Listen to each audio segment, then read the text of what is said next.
So you joined me part of the way up a climb called Damnation, which is really fun VS in Poldhu in Glen Nevis, in the shadow of Ben Nevis. Um, and yeah, so I kind of ran up this lower section. It's quite easy. And then you join me at kind of where it gets a little bit more technical, a little bit more serious. The hands and feet both get worse.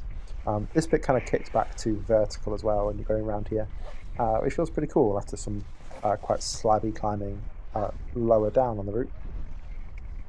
So you see, actually, I just kind of tightened up my rucksack here partway up the climb. It was falling off my shoulders a little bit, so yanked that in to tighten it up. At this point, because I've climbed quite quickly, my heart rate's actually quite high. So you'll see I'll cut in a minute. So I spend like 45 seconds to a minute just working on breath work to take the heart rate down. That's just like good slow breaths. At this point, I'm like looking around and seeing if things are wet. As it's spring, there's still quite a lot of wetness around. By my right hand, that crack that runs up there is pretty wet, but other than that, I'm looking around in the other cracks to see if I'm going to get any hand jams in or anything like that, which we'll see I do shortly. From here, build the feet. I'm feeling quite good on my feet at the minute, so using a lot of little smears to build things up a little bit slower. That's easier than doing like a big high step. Find the hold there we go. Good crimp. And then yeah, rest here, chill the heart rate down. I've got a hand jam with the left hand, and then you come up into a good undercling. Obviously it's quite high at first, and gets better once you raise the feet. There we go. From here, you're over to like a good 2-finger hold. It feels a little bit like a finger jam, but it's not quite. It's a good hold. And then yeah, just get the feet perfect and move out left to really, really good holds.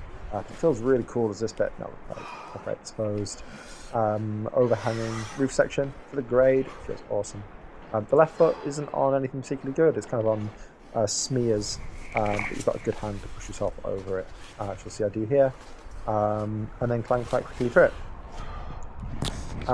From here, it's really quite serious climbing, but is easier. You've either got good hands or good feet, never both.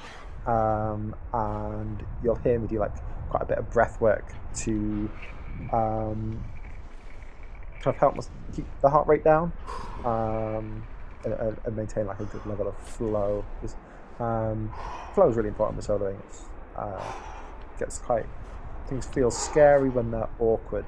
If you're flowing, it's not awkward, of course. So yeah, you'll hear me do that quite a lot.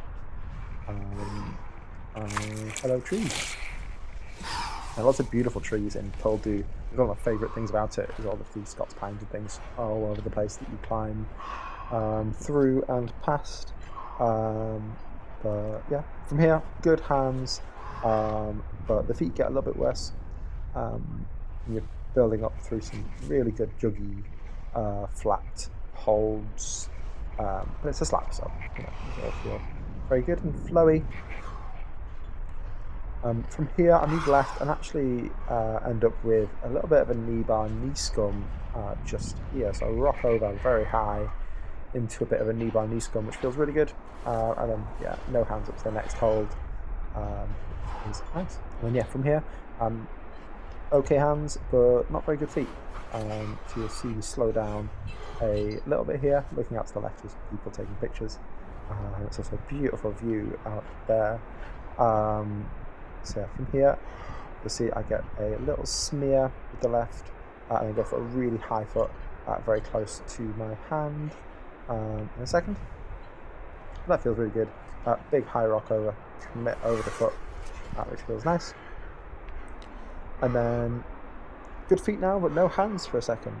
So again, it slows down whilst I look for potential handholds to use. End up finding like a little one out to the right, a little crimp. But I've got good feet, so just build everything up quite nicely.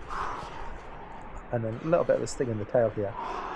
So you have to step up quite high. You've got good holds where I am now, but then they run out. So you build up the feet really high and move into some crimps.